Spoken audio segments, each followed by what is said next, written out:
Punchline, Laurence Ferrari sur Europe 1.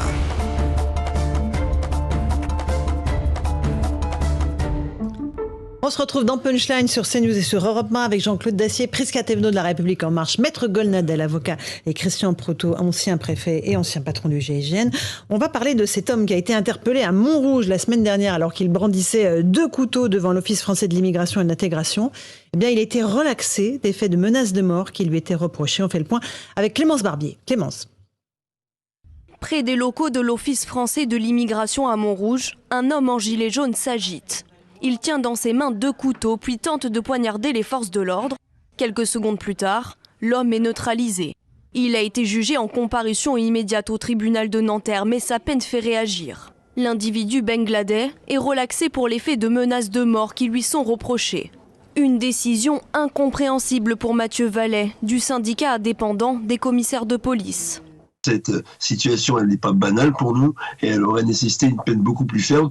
Et la relaxe sur les menaces avec armes envers les policiers est quelque chose qu'on ne comprend évidemment pas. L'homme a toutefois écopé de 3 mois d'emprisonnement avec sursis pour usage illicite de stupéfiants et port d'armes. Mais est-ce suffisant ? Les autorités administratives pourraient faire preuve de plus de fermeté, selon Georges Fenech, ancien magistrat.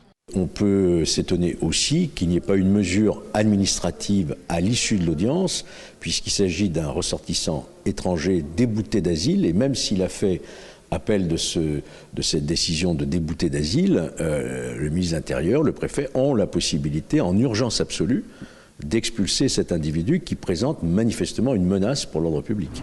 Selon l'Office français de l'immigration, les Bangladais représentent cette semaine 16,6% des demandes d'asile en Île-de-France. Maître Golnadel, on est là devant une aberration totale du système. On a quelqu'un qui est débouté du droit d'asile, qui a fait une demande en appel, qui sort de l'Office français de l'immigration avec 2 couteaux, qui menace des policiers et à qui on fait une relaxe partielle et 3 mois de prison avec sursis. Non mais, pardon de vous le dire, il n'y a aucun élément rationnel dans cette histoire. Peu importe qu'il était relaxé ou pas sur un chef d'accusation, ça n'a aucune espèce d'importance. Il est en situation irrégulière, il est débouté du droit d'asile, il n'y a pas de guerre au Bangladesh. Et effectivement, comme le dit très bien Georges Fenech, vous comprenez, par ce système pervers, si on suit jusqu'au bout le système pervers, il fait appel. Et puis ensuite, il fait cassation. Mm-hmm. Il en a pour 5 ans de tranquillité, alors que... Ça s'appelle l'état de droit. Alors que... Pas du tout. L'état de droit, comme le rappelle très bien Georges, l'état de droit, ça peut être effectivement, compte tenu de sa situation totalement illégale sur le territoire français, en urgence absolue, de le cueillir au sortir du tribunal et de le renvoyer quelque part. On est réellement, je n'arrive même pas. Vous voyez, je sais bien que je suis un partisan, moi, de la répression bien tempérée, mais quand même, je n'arrive pas à me mettre dans la tête d'un juge laxiste qui puisse aller jusqu'au bout de ce laxisme-là. J'arrive pas à le comprendre. Prisca Thévenot de La République En Marche. Bien, je suis d'accord. Parce que déjà même, prenons un exemple très clair, quelqu'un qui est en situation régulière avec un titre de séjour ou qui fait une demande de titre de séjour, quand elle enfreint la loi, eh ben son titre de séjour ou sa demande de titre de séjour saute.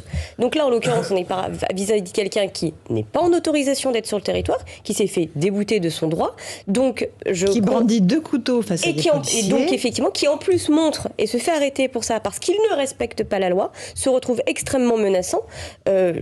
Voilà, je vous rejoins sur votre commentaire. Rien fait, il ne devrait plus être là. Je ne sais pas comment le dire autrement. Oui, là, il est pour le coup arrêté. Voilà. Arrêté, mais pas après cette histoire qui n'est pas la première dont nous parlions depuis quelques années, demandez-vous pourquoi les Français mettent et placent en tête les problèmes de sécurité dans leurs préoccupations. Et au cœur de la campagne électorale du mois d'avril prochain. Et dans leur esprit, j'imagine, sans forcer ce qu'ils pensent, que quand ils disent sécurité, ils parlent aussi immigration et justice. Et là, on a l'exemple parfait qui résume, hélas, dans le mauvais sens. Moi, j'en veux...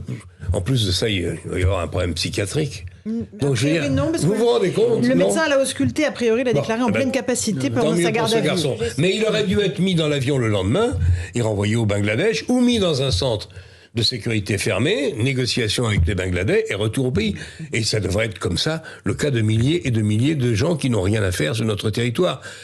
Vous allez voir qu'il va se passer des choses à la prochaine présidentielle si on reste dans ce flou artistique. Enfin, artistique, je retire le mot. C'est pas le mot. Christian Proutot. Oui, alors, Esthétique. moi, je voudrais essayer de trouver quelque chose de positif à l'arrestation. J'ai vu une équipe faire un travail d'une grande efficacité. Ils ont utilisé un taser pour l'arrêter. Ah oui, Ouais. Ils ont utilisé une riposte appropriée. Parfait. Il leur doit la vie, parce que ils étaient En légitime défense. en défense légitime. Légitime C'est défense. quoi la différence la défense, c'est qu'on peut penser qu'effectivement, ils auraient pu. Donc la défense pouvait apparaître légitime. La légitime défense n'était pas avérée, puisqu'il retournait en même temps le couteau vers lui. D'accord, oui. Donc, mais on rentre pas dans les détails. Je voulais dire qu'il y a des moyens d'intervention intermédiaires qui ont été par des garçons qui ont bien bossé, des policiers qui ont fait bien leur travail et qui ont fait qu'il a pu être déféré à la justice. Alors, le commentaire sur la décision du juge, je l'ai pas, mais j'aimerais bien... Celui qui m'interpelle le plus, c'est celui qui a dit que au niveau psychiatrique... C'est le médecin qui l'a ausculté, l'a déclaré en pleine capacité pendant sa garde à vue. Il se promène avec une lampe clignotante sur le dos, deux couteaux. Il y a quelque chose qui est fantastique. Et je vous rappelle que c'est parce qu'on lui avait refusé une demande de logement. Oui, c'est ça. Ouais. Logement. Mais dans le cadre du fait que je pense qu'il avait... même s'il a été débouté, il était en faisait appel. l'objet... Il était en appel. Il était en appel, donc c'est ce qu'il réclamait. Mais bon. Oui, non, Maître Bonadel. il réclame son dû.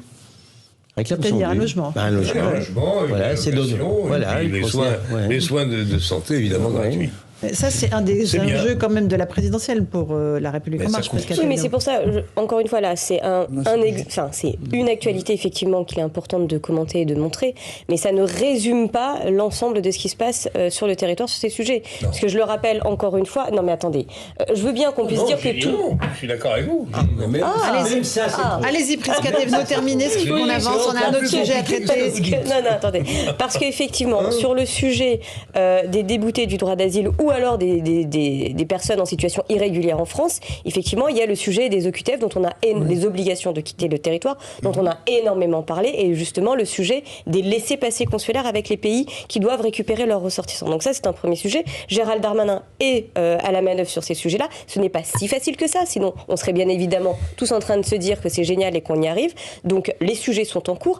Mais après, se pose aussi la question, et là, c'est aussi mis en place par Gérald Darmanin, des personnes qui sont en situation irrégulière avec un droit de séjour tout à fait normal sur le sol. Effectivement, même là, quand ils ne respectent pas la loi, le titre de séjour leur est retiré. Donc, je veux dire, les choses avancent. Là, cette actualité peut laisser croire, je veux dire encore une fois, peut laisser croire que c'est une généralité, mais ce n'est absolument pas une généralité. Moi, je vois pas beaucoup de gens... Maître Mais vous ne les voyez pas parce qu'ils sont justement... Non, mais Ils ont preuve d'optimisme. Un dernier mot.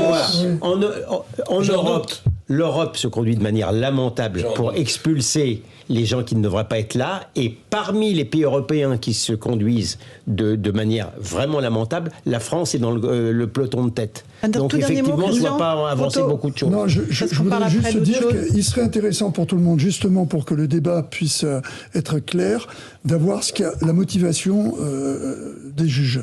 Et dans les problèmes que l'on se pose face à la justice et qui n'est pas du ressort de l'État. L'État ne peut pas décider à la place des juges. Il faudrait qu'on puisse avoir cette visibilité.